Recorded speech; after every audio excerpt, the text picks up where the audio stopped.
Updates చూద్దాం. ఆంధ్రప్రదేశ్లో భారీ ఎన్కౌంటర్ జరిగింది.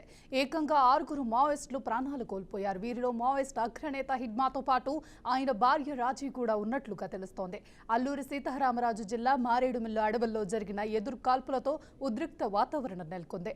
పోలీసులు మావోయిస్టుల మధ్య జరిగిన ఈ ఘటనలో మావోయిస్టు ఉద్యమంలో కీలకంగా ఉన్న హిడ్మాతో సహా 6 మావోయిస్టులు మృతి చెందినట్లు ఆంధ్రప్రదేశ్ డీసీపీ హరీష్ కుమార్ గుప్తా అధికారికంగా వెల్లడించారు. ఇదే అంశానికి సంబంధించి మా ఏపీ బ్యూరో చీఫ్ ఈశ్వర్ అందిస్తారు పూర్తి సమాచారాన్ని. చెప్పండి ఈశ్వర్.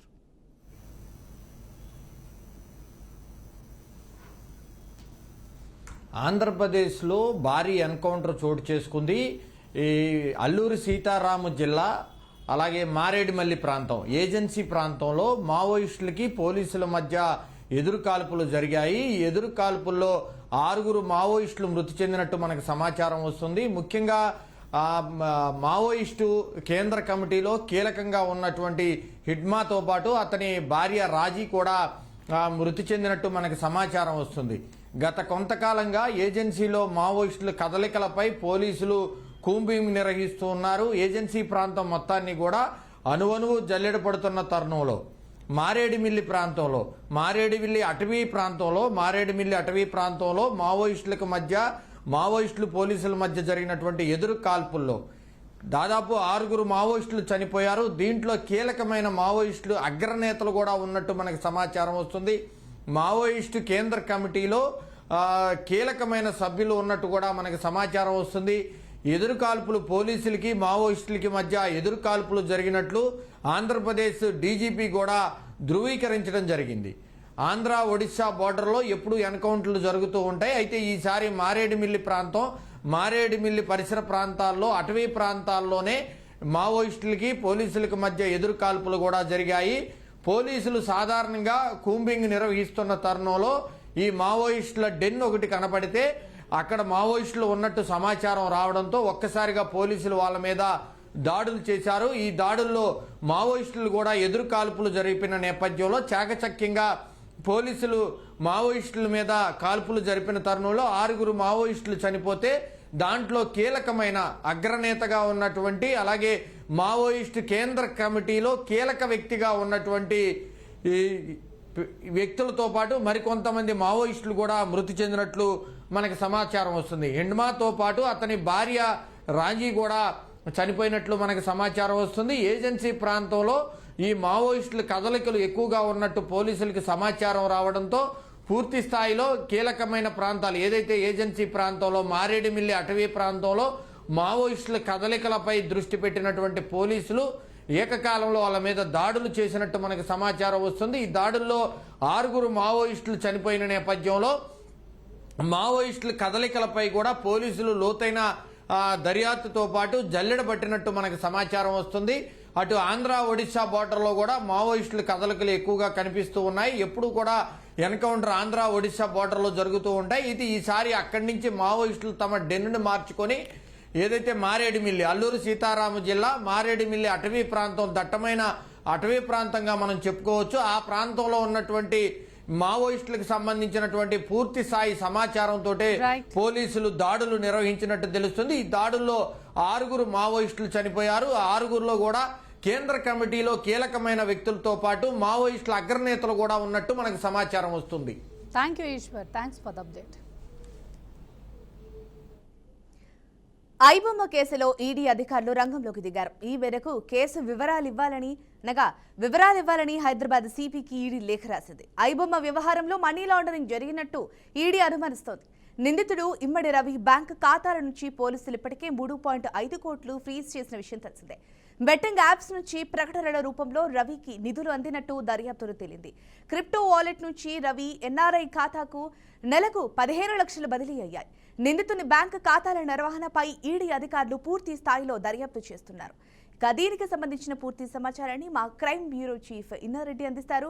చెప్పండి ఇన్నారెడ్డి, మీ దగ్గర ఉన్న అప్డేట్స్ ఏంటి?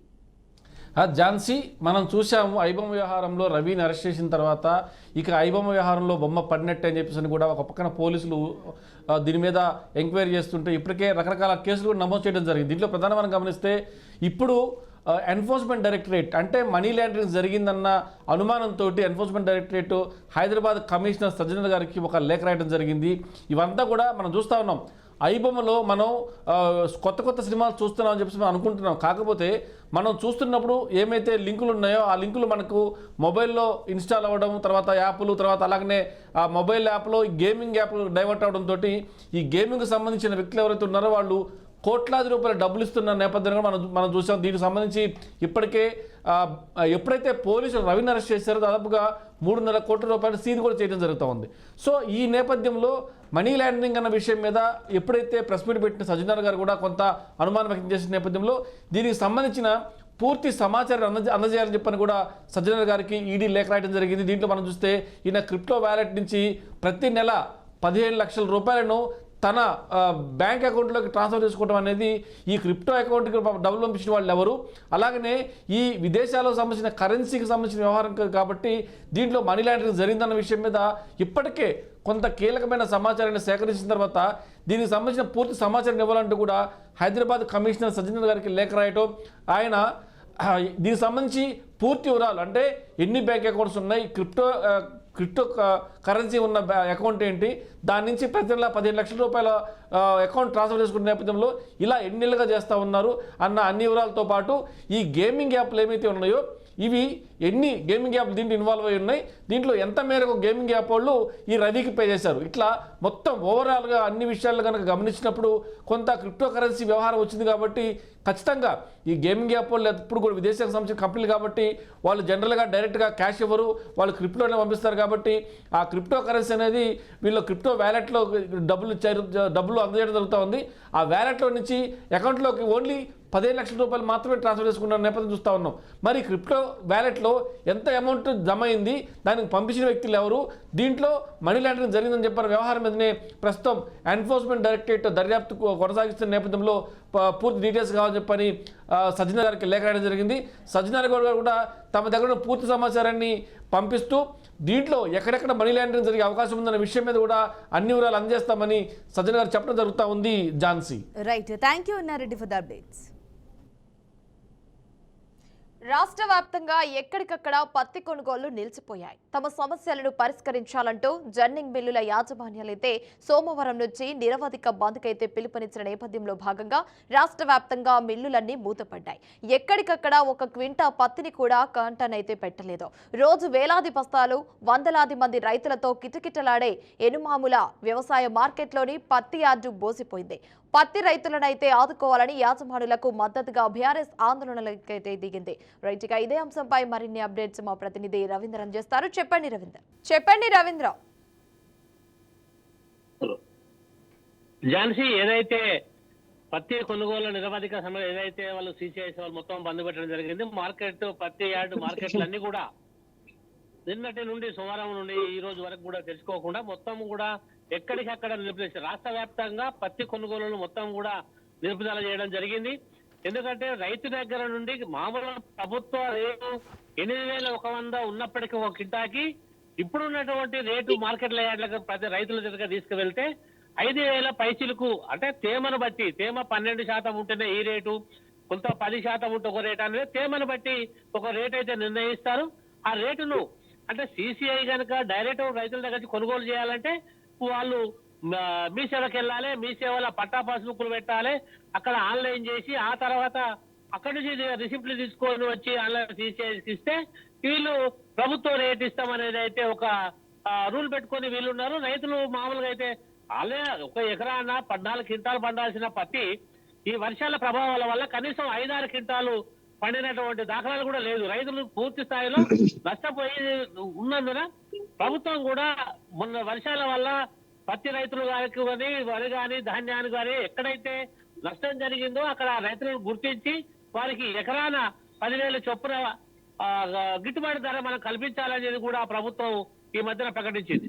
అయితే ఈ ఉన్న పంట ఏదైతే 5-6 క్వింటాలు వచ్చినటువంటి పత్తి కొనుగోళ్ల విషయంలో ఇక్కడ కూడా మార్కెట్ లో అవకతవకలు చేయడం, అంటే మధ్య దళారులు 5,000కు 5,500 6,000కే కొనడం వల్ల పూర్తిగా రైతు కూడా పూర్తి స్థాయిలో నష్టం జరిగే అవకాశం ఉందని అదే విధంగా జరుగుతున్నాయి కూడా.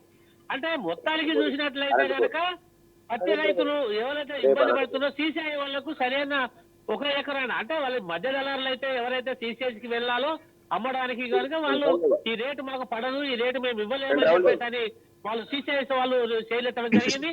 మొత్తానికి కనుక చూసినట్లయితే మొత్తానికి ఈ పత్తి రైతుల వల్ల రైతులైతే 10,000కు ఒక క్వింటల్ చొప్పున అయితేనే మీకు ఇస్తాం, లేకుంటే లేదనేది ఈ CCI వల్ల దళారుల వల్ల రైతుల మధ్యన ఒక అవగాహన అయితే కలిగి ఉండాల్సింది.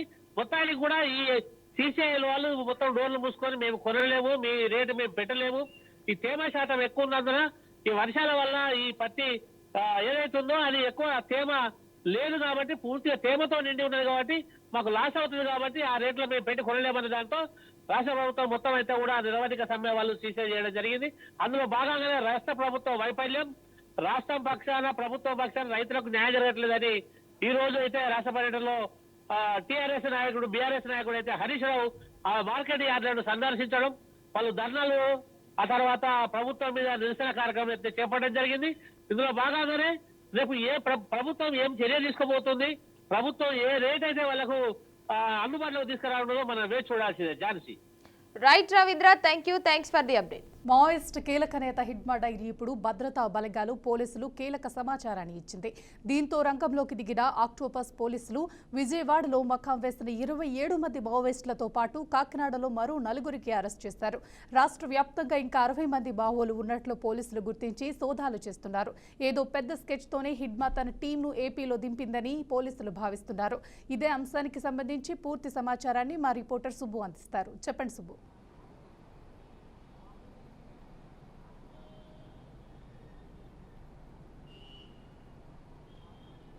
ఓకే శ్రీవర్మ, అయితే ఈరోజు జరిగిన హిడ్మా ఎన్కౌంటర్లో లభ్యమైన కీలకమైన సమాచార పత్రాలు, కొన్ని పత్రాల ఆధారంగా లభించిన సమాచారంతో రాష్ట్ర వ్యాప్తంగా సైమల్టేనియస్గా 5 ప్రాంతాల్లో 5 జిల్లాల్లో పోలీసులు ఆపరేషన్ అయితే మొదలుపెట్టారు. ముఖ్యంగా చూసుకుంటే మనకి కృష్ణా, ఏలూరు, కాకినాడ, విజయనగరం, విశాఖపట్నాల్లో సైమల్టేనియస్ ఒకేసారి దాడులు నిర్వహించారు. మొత్తం కగార్ ఆపరేషన్ మొదలుపెట్టిన తర్వాత మావోయిస్టులకు అడవుల్లో ఉండలేక నగరాల బాట పడుతున్నారు. నగరాల్లో షెల్టర్ జోన్లు చూసుకుని అక్కడ వాళ్ళు షెల్టర్ పొందుతూ ఉన్నారు.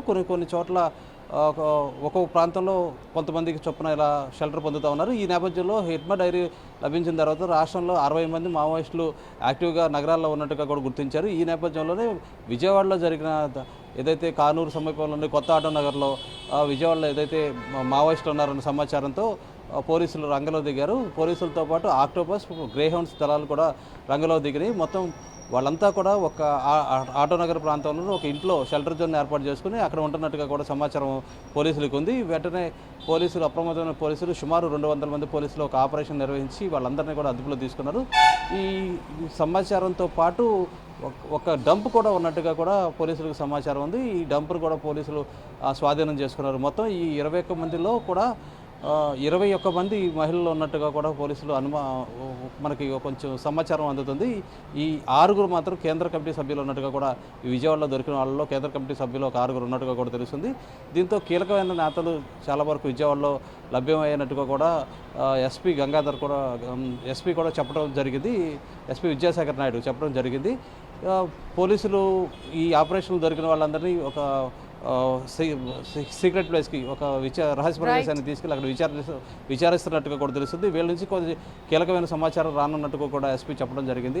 ఈ సమాచారం వచ్చిన తర్వాత మిగిలిన సమాచారం మొత్తం వివరిస్తామని చెప్పేసి కూడా చెప్పడం జరిగింది. అయితే ముఖ్యంగా చూసుకుంటే నగరంలోకి ఎందుకు వచ్చారు వీళ్ళు, నగరంలో ఏదైనా ఆపరేషన్ నిర్వహిస్తున్నారా అనే దాని మీద పూర్తిగా పోలీసులు అనుమానాలు వ్యక్తం చేస్తున్నారు. ఈ దిశలో కూడా పోలీసులు విచారణ అయితే జరుగుతూ ఉంది. మొత్తం మీద పోలీసులు ఒక డంపుని పెద్ద డంపును కూడా స్వాధీనం చేసుకున్నారు. ఈ విచారణ కొనసాగుతుంది. విచారణ జరిగిన 1-2 రోజుల్లో మీకు పూర్తి వివరాలు వెల్లడిస్తామని చెప్పేసి కూడా ఎస్పీ చెప్పడం జరిగింది. Thank you Subbu. Thanks for the update. CA Varma. పుట్టపర్తిలో శ్రీ సత్య సాయిబాబా శత జయంతి ఉత్సవాలు ప్రారంభమయ్యాయి. ఉత్సవాల కోసం పుట్టపర్తి అంగరంగ వైభవంగా ముస్తాబైంది. పట్టణంతో పాటు పరిసర ప్రాంతాల్లో ఆధ్యాత్మిక వాతావరణం వెల్లివిరుస్తోంది. ప్రముఖుల రాకపోకలతో ప్రాంతమంతా సందడిగా మారింది. ఇందులో భాగంగా రేపు ప్రధానమంత్రి నరేంద్ర మోడీ పుట్టపర్తికి రానున్నారు. ప్రధాని పర్యటనను రాష్ట్ర ప్రభుత్వం అత్యంత ప్రతిష్టాత్మకంగా తీసుకుంది. ఏర్పాట్లను పర్యవేక్షించేందుకు, భక్తులకు ఎలాంటి అసౌకర్యం కలగకుండా చూసేందుకు 3 IAS అధికారులను ప్రత్యేకంగా నియమించింది. దీనికి సంబంధించిన పూర్తి సమాచారాన్ని మా రిపోర్టర్ బసవరాజ్ అందిస్తారు. చెప్పండి బసవరాజ్, మీ దగ్గర ఉన్న అప్డేట్స్ ఏంటి? థ్యాంక్ యూ జంసు. దేశ ప్రధాని నరేంద్ర మోదీ రేపైతే సత్యసాయి జిల్లాలో పర్యటించనున్నారు. ఏదైతే సత్యసాయి శత జయంతి ఉత్సవాల్లో ప్రధానమంత్రి ముఖ్య అతిథిగా పాల్గొని అక్కడ జనాన్ని ఉద్దేశించి మాట్లాడున్నారు. ఈ నేపథ్యంలో ఏదైతే 3 స్పెషల్ కలెక్టర్లను అదే పనిగా ఏర్పాట్లకు ప్రభుత్వం కేటాయించింది. అదేవిధంగా రాష్ట్ర ముఖ్యమంత్రి చంద్రబాబు నాయుడు కూడా ఈ రోజే ఏదైతే పుట్టపర్తి చేరుకుని అక్కడ రేపు ప్రధానికి ఘనస్వాగతం పలికేందుకు అన్ని ఏర్పాటు చేస్తారు. సత్యసాయి శత జయంతి ఉత్సవం సందర్భంగా ఇప్పటికే ఏదైతే పుట్టపర్తి మొత్తం కూడా అక్కడ పండగ వాతావరణం నెలకొంది. అదేవిధంగా ఆధ్యాత్మిక అంతటా కూడా వెతికిన పరిస్థితి. మరి అంటే ముస్తాబ్ చేసి విద్యుత్ దీపాలంకరణ కావచ్చు, అదేవిధంగా ఏదైతే ప్రశాంతి నిలయంలో అంటే సత్యసాయి మహాసమాధిని కూడా చాలా అంగరంగ వైభవంగా విద్యుత్ కాంతులతో ముస్తాబ్ చేసి ఉంచారు. అంటే ప్రధాని రేపు ఏదైతే 9:30 సమయంలో పుట్టపర్తి విమానాశ్రయానికి చేరుకుని అక్కడి నుంచి నేరుగా ఏదైతే ప్రశాంతి నిలయంలో సత్యసాయి మహాసమాధిని దర్శించుకున్నారు. అనంతరం ఏదైతే ఇల్లు స్టేడియంలో ఏర్పాటు చేసిన సభలో మాట్లాడుతున్నట్లు మనకు తెలుస్తా ఉంది. అయితే ఈ సందర్భంగా ప్రధాని కొంత ఏదైతే విద్యార్థులకు కొన్ని పథకాలు ప్రకటించే అవకాశం ఉంది. అదేవిధంగా శత జయంతి లేదా సత్యసాయి జన్మదినాన్ని పురస్కరించుకొని ఒక 100 గుజరాత్ ఆవులను రైతులకు ఇవ్వనున్నట్లు కూడా తెలుస్తా ఉంది. ఈ విధంగా పలు కార్యక్రమాల్లో అంటే చంద్రబాబు అక్కడ దగ్గరుండి అంతా పర్యవేక్షిస్తున్న పరిస్థితులు. మరి ఏదైతే 23 సత్యసాయి జన్మదినం పురస్కరించుకొని ఈ వారం రోజుల పాటు ఘనంగా నిర్వహించేందుకు ఏదైతే అక్కడ రత్నాకర్ అనే ఒక ఏదైతే ఆ సత్యసాయి కంపెనీ నిర్వాహకుడు ఇప్పటికే అన్ని ఏర్పాటు చేశారు. అంటే దేశ విదేశాల నుంచి ప్రముఖులు అందరూ కూడా ఈ కార్యక్రమాన్ని తిలకించేందుకు, సత్యసాయిని దర్శించుకునేందుకు కొంత వేలాదిగా లక్షలాదిగా వస్తున్న పరిస్థితి. ఈ నేపథ్యంలో అంటే దేశ ప్రధానిగా వస్తే అదేవిధంగా రాష్ట్రపతి కూడా వస్తున్నట్టు మనకు తెలుస్తా ఉంది. మొత్తం మీద రేపు దేశ ప్రధాని రాకపోతుంది లేదా ఆయన వస్తున్న నేపథ్యంలో భారీ బందోబస్తు ఏర్పాటు చేసి అంటే ఎలాంటి అవాంఛనీయ ఘటనలు పోలీసులు అన్ని ఏర్పాటు చేశారు. 3 ఏదైతే IAS పర్యవేక్షణలో ఈ ప్రధాని మోడీ పర్యటన గురించి అక్కడ అన్ని కూడా బందోబస్తు చర్యలు తీసుకున్న పరిస్థితులు మనకు తెలుస్తూ ఉన్నాయి. మరి ప్రస్తుతం అయితే అంటే నరేంద్ర మోడీ వచ్చాక అదే విధంగా ఏదైతే కార్యక్రమంలో ఎలాంటి సంక్షేమ పథకాలు ఇస్తాడో, ఎలాంటి వరాలు కురిపిస్తాడు అనేది మనం చూడాల్సింది. Right, thank you Basavaraj for the updates. తెలంగాణలో పార్టీ ఫిరాయింపుల అంశంలో భాగంగా ఎమ్మెల్యేలపై విచారణలు కొనసాగుతున్నాయి. ఈ మేరకు తాజాగా ఫిరాయింపు ఎమ్మెల్యేల విచారణ మరో షెడ్యూల్నైతే తెలంగాణ అసెంబ్లీ స్పీకర్ గడ్డం ప్రసాద్ కుమార్ అయితే విడుదల చేశారు. ఈ నెల 19, 20 తేదీల్లో మిగిలిన 4 ఫిరాయింపు ఎమ్మెల్యేలను కూడా స్పీకర్ విచారించనున్నారు. ఈ నెల 19న భద్రాచలం ఎమ్మెల్యే తెల్లం వెంకట్రావు, జగిత్యాల ఎమ్మెల్యే సంజయ్, 20న బాన్స్వాడ ఎమ్మెల్యే పోచారం శ్రీనివాసరెడ్డి, శేర్లింగంపల్లి ఎమ్మెల్యే అరికపూడి గాంధీలైతే న్యాయవాదుల క్రాస్ ఎగ్జామినేషన్ అయితే ఎదుర్కొనున్నారు. ఇక ఇదే అంశంపై మరిన్ని అప్డేట్స్ మా ప్రతినిధి రాజేంద్ర అందిస్తారు. చెప్పండి రాజేంద్ర. Thank you. తెలంగాణలో పార్టీ ఫిరాయించిన ఎమ్మెల్యేలకు సంబంధించిన వ్యవహారం మాత్రం రకరకాల మలుపులు తిరుగుతా ఉంది. ఇప్పటికే ఉన్నత న్యాయస్థానాన్ని ఆశ్రయించిన నేపథ్యంలోనే తెలంగాణ శాసనసభ స్పీకర్ గడ్డం ప్రసాద్ కుమార్ కు సుప్రీంకోర్టు కూడా నిర్దిష్టమైన ఆదేశాలు జారీ చేసింది. పార్టీ ఫిరాయించిన ఎమ్మెల్యేలపై రక్షణ చర్యలు తీసుకుంటారా లేదా మేమే చర్యలు తీసుకోవాల్సి ఉంటుందని కూడా పరోక్షంగా సుప్రీంకోర్టు హెచ్చరించిన పరిస్థితి ఉంది. ఈ నేపథ్యంలో గతంలో కొందరు ఫిరాయించిన ఎమ్మెల్యేలను కూడా గడ్డం ప్రసాద్ స్పీకర్ విచారించారు. అయితే వారికి సంబంధించిన రిపోర్టు కూడా రిజర్వ్ లో ఉంది. ప్రస్తుతం మిగిలిన మరో 4 శాసనసభ్యులు ఎవరైతే ఉన్నారో భద్రాచలం ఎమ్మెల్యే తెల్ల వెంకట్రావు, జగిత్యాల ఎమ్మెల్యే సంజయ్ తో పాటు ఈ అరికపూడి గాంధీ, ఈ 4 కూడా ఈ నెల 19, 20 తేదీల్లో విచారించున్నారు. 19వ తేదీన తెల్లం వెంకట్రావు, సంజయ్ 20వ తేదీన పోచారం శ్రీనివాసరెడ్డి, అరకపూడి గాంధీలను గడ్డం ప్రసాద్ కుమార్ విచారించున్నారు. ఈ నేపథ్యంలో పార్టీ ఫిరాయించాల్సిన అవసరం ఏమొచ్చింది, పార్టీ ఎందుకు ఫిరాయించారు అనే అంశాలపై గడ్డం ప్రసాద్ కుమార్ సమక్షంలో ఆ 4 ఎమ్మెల్యే కూడా చెప్పాల్సిన పరిస్థితి. ఇప్పటికే వారి అభిప్రాయాన్ని ఇటు స్పీకర్ తో పాటు న్యాయస్థానం కూడా చెప్పే పరిస్థితి అయినప్పుడు కూడా అఫీషియల్ గా స్పీకర్ నిర్ణయం తీసుకోవాల్సి ఉన్న నేపథ్యంలోనే ఈ విచారణ కార్యక్రమాన్ని కొనసాగింపుకు సంబంధించిన షెడ్యూల్ ని కూడా స్పీకర్ విడుదల చేయడం జరిగింది. 19, 20 తేదీలు 2 రోజుల పాటు 4 ఎమ్మెల్యేలను విచారించనున్నారు. న్యాయవాదులు క్లాస్ ఎగ్జామినేషన్ ను ఈ ఎమ్మెల్యేలు ఎదుర్కోవాల్సి ఉంటుంది. ఏదైనా తెలంగాణలో మాత్రం పార్టీ ఫిరాయించిన ఎమ్మెల్యేలు గతంలో అనేక మంది ఉన్నప్పటికీ ఈ తరహాలో ఎప్పుడు కూడా ఎక్కడ ఎలాంటి విచారణలు న్యాయస్థానం పైన దాఖలాలు కూడా లేవు. ప్రస్తుతం మాత్రం కాంగ్రెస్ ప్రభుత్వంలో ఈ తరహా విధానం తెరపైకి వచ్చింది. దీనికి సంబంధించిన రిజల్ట్స్ ఏదైతే ఉంటుంది ఈ ఫ్యూచర్ లో కూడా ఇదే వాతావరణం కొలిసే అవకాశం ఉంటుంది. ఇందులో భాగంగానే స్పీకర్ ఆచితూచి అడుగులేస్తూ ఈ న్యాయస్థానం సంబంధించిన ఆదేశాలను పాటిస్తూ ఈ విచారణ కార్యక్రమాన్ని కొనసాగిస్తున్నారు. Right Rajendra, thanks for the updates.